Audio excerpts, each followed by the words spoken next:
back to the foray, which is shit. And some of you may be thinking, have we been over this territory before? Which Sean's going to now explain.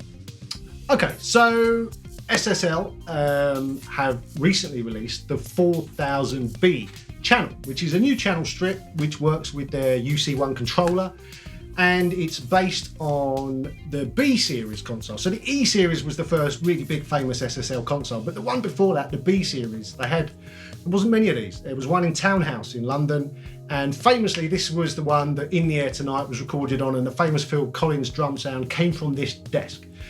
But I think there was a bit of SSL sort of pretended it didn't happen for quite a few years, because it had a very different sound. And when they moved to the E, they redesigned the EQ, they took the transformers out of it, they sort of took all the analogists, all the stuff that made it sort of very vibey, took a lot of that away, and it became a very precise thing, the SSL after that. So they've released this 4000B, which is beautiful because it's modelled on the original. It's got the transformer front end and back end, which the E doesn't have.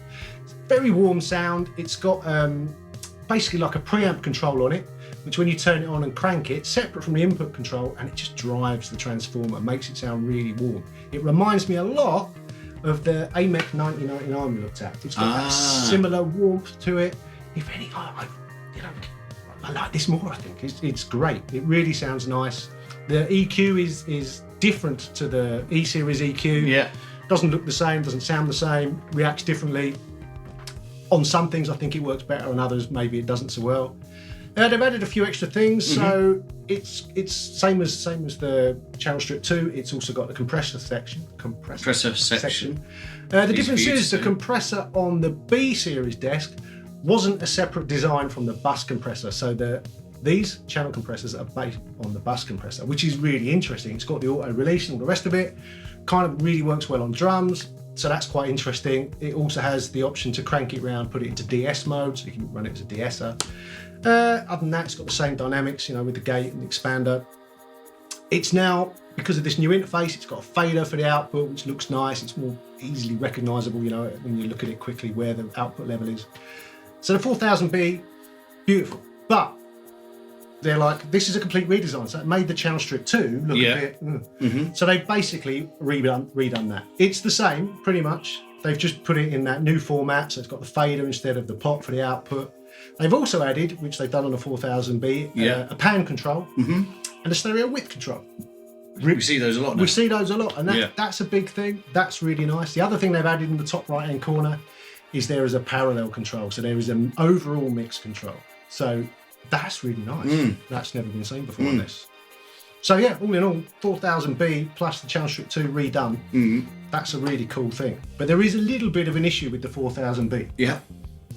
You're not saying this, Gary? No, sorry. I'm sorry. I'm just talking. A lot to take in there. There's a lot to take in. I was going to cut in, but well, you may have noticed that the price on the channel strip 2 is still $299. I had noticed. Yep. It's quite a chunk. Along with the fader, not the thing, and the pan, and everything. Yeah. I've obviously noticed all of that. But there's no price on the 4000B, and that's because you can't buy it. Okay. So I saw it come out a week ago, whatever it was, and I was like, oh, I've got to get it. Went on the website, you can't buy it. You can get it as part of their monthly subscription. Right. But they won't let you buy it. Oh. That's caused a bit of a stir. Yeah, I can imagine. Your thoughts? Do you know what? At the time, I was like, I was angry. Yeah. And then all of a sudden, I got an email from SSL saying that because I bought the UC1, I had a free copy. The UC1? Yeah. So all of a sudden, I was like, well, so did everyone else, I've got a free copy. So I'm all right with it now. But no, I understand that people would like to buy it, and maybe they would do. Okay, well, thanks for listening, everybody. Sure, the SSL. Yes. Is it shit? The 4000B is not shit. It's very, very nice. I understand it's a bit annoying. You've got to subscribe if you haven't got a UC1. Buy the controller. We'll talk about the controller soon, but buy the controller. It's worth it to get that. Channel strip 2, still like it. It's a wonderful thing. Again, I'd wait for a sale. And please ask in the comments for a free SSL t-shirt. We'll sort it out. Please subscribe to the channel. And don't forget to hit the notification bell, and then when I can't stop talking next time, you'll see it.